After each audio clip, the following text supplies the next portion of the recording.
Hello বন্ধুরা, welcome to my channel টিকি বাংলা। এই ভিডিওতে তোমার সঙ্গে আনবক্স এবং রিভিউ করবো একটি টিপি লিঙ্কের রাউটার। এটা হচ্ছে টিপি link AC750 router.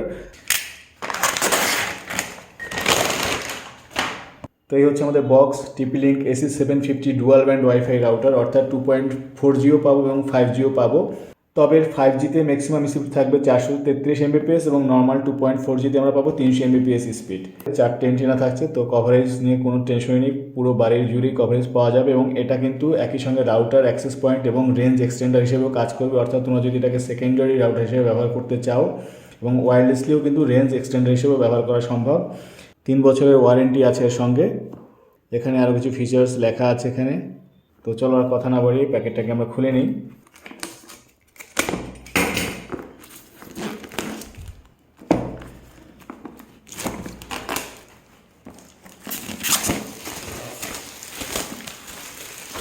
Dual band রাউটারগুলো minimum AC750 দিয়ে কিন্তু শুরু হয়। তো যাদের কানেকশন স্পিড মোটামুটি 100 Mbps বা তার থেকে একটু বেশি, তাদের জন্য এটা ঠিক আছে। যাদের কানেকশন স্পিড এর থেকেও বেশি, তারা কিন্তু AC1200 নেওয়ার ট্রাই করবে। বা জিনিসের তুলনায় প্যাকেটটা অনেক বড়ই দিয়েছে ওরা। তো ভেতরে পেয়ে যাচ্ছি আমরা একটি পাওয়ার কর্ড, যেটা 3 মাথা সহ পাওয়ার কর্ড দেওয়া আছে। তো দেখতে পাচ্ছ 9 ভোল্ট 0.6 এম্পিয়ার, অর্থাৎ 6 ওয়াটের মতো পাওয়ার এটা কনজাম্পশন করবে। আর এই হচ্ছে অপর প্রান্তটি। তো ঠিক আছে, এটাকে সাইডে রাখছি। রাউটারটাকে আমরা বের করে নিচ্ছি। রাউটারটাকে দেখতে পাচ্ছ, রাউটারটা কিন্তু সাইজে বেশ ছোটোখাটো, খুব অল্প জায়গায় অকুপাই করবে। পেছনে কিন্তু ওয়ালে লটকানোর জন্য বা ওয়ালে টাঙানোর জন্য কিন্তু দুটো এরকম মেকানিজম দেয়া আছে। তো এরপরে কী আছে দেখি পাচ্ছি, একটি কুইক ইনস্টলেশন গাইড, এটা পড়ার দরকার নেই, এবং একটি ক্যাট 6 ক্যাবেল বা ক্যাট 5ও হতে পারে, দেখি। হ্যাঁ, একটি ক্যাট 5 ক্যাবেল দেওয়া আছে। তো একদম সুন্দর ছোটোখাটো স্লিক হালকা একটি রাউটার। 4টে আমাদের অ্যান্টিনা থাকছে এরকম সুন্দর। 5G যেটা, 5Gর কিন্তু কোনো আলাদা অ্যান্টিনা নেই। 5Gর অ্যান্টিনাটা এর ভেতরে বিল্ট ইন রয়েছে, তাই 5Gর কভারেজ কিন্তু কম। আমার পার্সোনাল AC1200 রয়েছে টিপি লিঙ্কের, ওরও কিন্তু 5Gর কভারেজ কম। 5Gর কভারেজ যে রুমে রাউটারটা রাখা হবে সেই রুমেই 5Gর কভারেজ পাবে। 5Gর কভারেজ সাধারণত 10 থেকে 15 মিটার হয়। আর এখানে একটা জিনিস বলে দিচ্ছি, AC1200 থেকে পার্থক্য হচ্ছে এর যে এই ল্যান্ড পোর্টগুলোর স্পিড কিন্তু 100 megabyte per second, but AC1200 কিন্তু ওগুলো গিগাবাইট পোর্ট হবে। যারা গেম স্ট্রিম করো বা ল্যানে গেম খেলো দুজন ফ্রেন্ডের মধ্যে বা একবারের থেকে আরেকবারের মধ্যে, সেক্ষেত্রে কিন্তু তোমরা গিগাবাইট পোর্টগুলো নেওয়ার ট্রাই করবে, মানে AC1200। আর নর্মাল কাজের জন্য AC750, that's okay, more than enough. আর তোমাদের যদি 5 GHz দরকার না পড়ে, তাহলে নর্মাল রাউটার নিতে পারো। এটা এক্সট্রা একটাই বেনিফিট, যেটা 5 GHz সাপোর্ট করছে, ডুয়াল ব্যান্ড রাউটার। আর এখানে কোনো এক্সট্রা অন অফ সুইচ নেই, সরাসরি পাওয়ার পোর্ট দেওয়া আছে। এখানে WPS বাটন রয়েছে। আর 4টে অ্যান্টিনা থাকার কারণে 2.5 GHz অনেক দূর অবধি আমরা রেঞ্জ পাবো। আর যদি দোতলা বাড়ি হয়, সেক্ষেত্রে দোতলায় রাখলে নিচতলাও পেয়ে যাবে, মানে মোটামুটি হোলসাম, মোটামুটি 1000 স্কোয়ার ফিটের মতো কভার করে দেবে। চলো এবার কথা না বাড়ি এটাকে কানেকশন করি, কানেকশন স্পিড টেস্ট করি, আর ভিতরে ইন্টারফেসটা তোমাদের একবার দেখিয়ে দিই। তো বন্ধুরা, এটাকে আমি কানেক্ট করে দিয়েছি, এবার আমি পাওয়ার অন করে দিচ্ছি। তো এটা 2.4G, এটা 5G। আর এখানে ল্যানের কানেকশন এখন আমি দিইনি। আর ইন্টারনেট এনেবল হলে একদম ডান দিকে লাইটটা জ্বলে উঠবে। এবার আমি ল্যানের কানেকশনটা দিয়ে দিচ্ছি। তো এই হচ্ছে আমার ল্যান কেবল। তো এটাকে আমাদের কানেক্ট করতে হবে ব্লু পোর্টে। নেট কিন্তু পেয়ে গেছে, কেন পাচ্ছে সেটা আমি বলছি। আমি কিন্তু কোনো আইপি কনফিগারেশন করিনি, কারণ আমি আমার মেন রাউটার থেকে একটি ল্যান কেবল এনে সরাসরি এর পেছনে গুঁজে দিয়েছি। তো বাই ডিফল্ট টিপি লিঙ্কের রাউটারগুলো সেকেন্ডারি রাউটার হিসেবে কাজ করার জন্য রেডি হয়েই থাকে, মানে এখানেও ডাইনামিক আইপি ব্যবহার করে অটোমেটিক আমার মেন রাউটার থেকে কনফিগারেশন নিয়ে নিয়েছে এবং সরাসরি এখন এর ডিফল্ট পাসওয়ার্ড দিয়ে আমি লগ ইন করে যে কোনো ডিভাইসে ইন্টারনেট ব্যবহার করতে পারবো। যদি কেউ সেকেন্ডারি রাউটার হিসেবে ব্যবহার করতে চাও, তাহলে এটা হচ্ছে সবথেকে ইজিয়েস্ট ওয়ে, কিছু করতে হবে না। বাট মেইন রাউটার হিসেবে ব্যবহার করতে হলে এখন এর মধ্যে ঢুকে কনফিগারেশন করতে হবে। তো আমি মেইন ইন্টারফেসটা তোমাদের দেখিয়ে দিচ্ছি। তো বন্ধুরা দেখতে পাচ্ছ, কানেক্ট করার পরে এখানে বাই ডিফল্ট নাম চলে এসেছে টিপি লিঙ্ক 6766 এবং টিপি লিঙ্ক 6766 5G।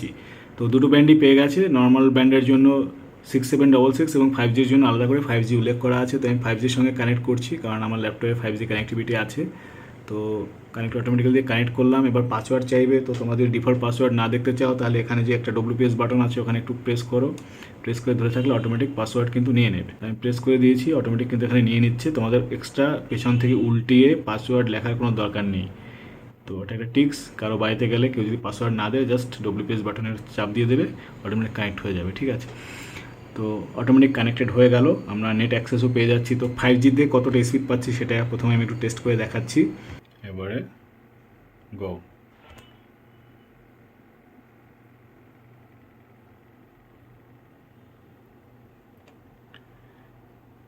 84-85 Mbps এর মতো স্পিড দিচ্ছে, আর আমার ম্যাক্সিমাম কানেকশন স্পিড হচ্ছে 100 Mbps, যেটা হয়তো বা কেবল ইউজ করলে পাওয়া যেত। এটা হচ্ছে আপলোড স্পিড, দেখতে পাচ্ছ এটা 80-র মতো পাচ্ছে। তো প্লাস মাইনাস 10-15% হবে, যেহেতু আমরা ওয়্যারলেসলি ব্যবহার করছি। পুরোপুরি কেবল ইউজ করলেও অ্যাকচুয়ালি 100 পায় না, 90-95 এরকম পায়। তো নট ব্যাড, দেখতে পাচ্ছ ডাউনলোড 87 পেলো এবং আপলোড 77 পেলো। এটা হচ্ছে 5G-তে। এবার আমি 2.4G-তে চলে যাই, দেখি সেখানে কত স্পিড পাই আমরা। তো এখানে এসে এবার আমি এর যে 2.4G থাকছে সেটাতে আমি কানেক্ট করার চেষ্টা করি। অ্যাগেইন পাসওয়ার্ড চাচ্ছে এবং অ্যাগেইন আমি পেছন থেকে WPS বাটনটা একবার টিপে দেবো, তাহলেই হয়ে যাবে। তো কানেক্ট হয়ে গেল। এবার আমরা 2.4G-তে আছি, তো এটা আমি আবার রিলোড করে নিই। তো 2.4G-তে একটু চাপ হয়ে যাচ্ছে, কিন্তু আর একটু বাড়বে আশা করি। হ্যাঁ, বেড়েছে 50 Mbps এর মতো পাওয়ার কথা 2.4G-তে। না, 10-এ তুলেছে অনেকটাই, 70 অবধিও নিয়ে গেছে। তাহলে পুরো 5G-র মতো স্পিড পাচ্ছে 2.4G-তেও। তোমাদের এখান থেকে একবার দেখিয়ে দিই, দেখতে পাচ্ছ এখানে কিন্তু 5G লেখা আসবে না, দেখতে পাচ্ছ 6766 এই লেখাটাই আসছে, অর্থাৎ 4G-তে আমরা কানেক্টেড আছি। এখান থেকে আমরা অ্যাডভান্স ইন্টারফেসে চলে যাব।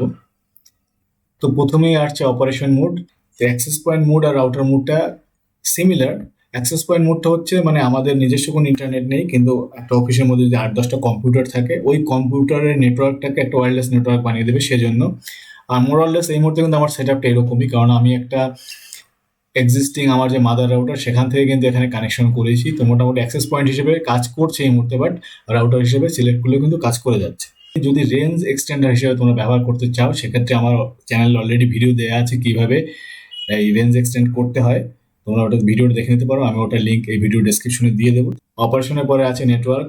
নেটওয়ার্কে গিয়ে অ্যাকচুয়ালি তোমাদের সেই আইপি টাইপে সব সেট করতে হবে। আর ওয়্যারলেসে যদি চলে আসো, ওয়্যারলেস সেটিংস, এখানে তোমরা তোমাদের এই 2.4G বা 5 GHz যেটাকে সেটিংস করতে পারবে। সেটিংসে সব থেকে বড় যে ব্যাপারটা, তোমরা পাসওয়ার্ড চেঞ্জ করতে পারবে, এনক্রিপশনটাকে তোমরা চেঞ্জ করতে পারবে। এই জিনিসটাই যথেষ্ট ভালো এনক্রিপশন। এবার ট্রান্সমিট পাওয়ার, এটা হচ্ছে বড় ব্যাপার। যদি এটাকে হাই দিয়ে না রাখো, তাহলে কিন্তু রাউটারের যে কভারেজ সেটা অনেক কমে যাবে, এবং 2.4 GHz কিন্তু কভারেজ সব থেকে বেশি হবে, তাই সবসময় এখানে হাই দিয়ে রাখবে। আরেকটা ব্যাপার থাকে চ্যানেল উইথ, এটাকে সাধারণত 20 মেগাহার্জ করে রাখাই ভালো। 20 মেগাহার্জে কিন্তু যেটা হয় সব থেকে বেশি কভারেজ পাবে। 40 মেগাহার্জে স্পিড বেশি হবে কিন্তু কভারেজ কম হবে। এটা মাথায় রাখবে, একটা আরেকটার বিপরীত। যদি 20 মেগাহার্জ করে রাখো তাহলে স্পিড কম পাবে কিন্তু কভারেজ বেশি হবে, আর 40 মেগাহার্জে যদি রাখো স্পিড বেশি পাবে বাট কভারেজ ডিস্টেন্স কম হবে। বা অটোতেও রাখতে পারো, সেক্ষেত্রে ডিভাইসটা যদি রাউটারের কাছে থাকে সেক্ষেত্রেও 40 মেগাহার্জে নেবে, আর যদি রাউটার থেকে দূরে থাকে সেক্ষেত্রে 20 মেগাহার্জে নেবে। আর হচ্ছে চ্যানেল, এটাকে সম্ভবত 1 বা 11 রাখলেই বোধহয় সব থেকে ভালো হয়, আর অটো রাখতেও পারো। এটা হচ্ছে অনেক সময় অন্যান্য বাড়ির আশেপাশে যদি প্রচুর ওয়াইফাই নেটওয়ার্ক থাকে সেক্ষেত্রে ওভারল্যাপিং হয়। এখানে দেখতে পাচ্ছ 1, 6 এবং 11 এই তিনটি চ্যানেলে কিন্তু অ্যাকচুয়ালি ওভারল্যাপিং হয় না। তো এই তিনটির মধ্যে যে কোনো একটা তোমরা সিলেক্ট করে রাখতে পারো, 1, 6 অথবা 11। তো আমি 1 সিলেক্ট করে দিচ্ছি। আর 5 GHz যদি তোমরা চাও যে না আমি ডিসেবল করে রাখবো, তাহলে এখানে ক্লিক করে ডিসেবল করে দিতে পারো। বাট এত টাকা দিয়ে কিনেছি, ডিসেবল কেন করবো? বাট ডিসেবল করার অপশন আছে, সেটা আমি তোমাদের দেখালাম। এক্ষেত্রেও কিন্তু ট্রান্সমিট পাওয়ার দেখতে পাচ্ছ হাই অপশন আছে। 5 GHz-এর ক্ষেত্রে চ্যানেল বা চ্যানেল উইথ চেঞ্জ করার কোনো দরকার নেই, কারণ এর কভারেজ আলটিমেটলি ওই একটা রুমের মধ্যে 10-15 মিটারের মধ্যেই থাকবে। তো এখানে কারোর সাথে ওভারল্যাপিং হলেও কোনো প্রবলেম হবে না। প্যারেন্টাল কন্ট্রোল আছে, কেউ যদি চান যে কোন কোন ওয়েবসাইটটাকে আমরা ব্লক করে রাখবো, চাইলে প্যারেন্টাল কন্ট্রোলে গিয়ে আমরা সেগুলো করতে পারি।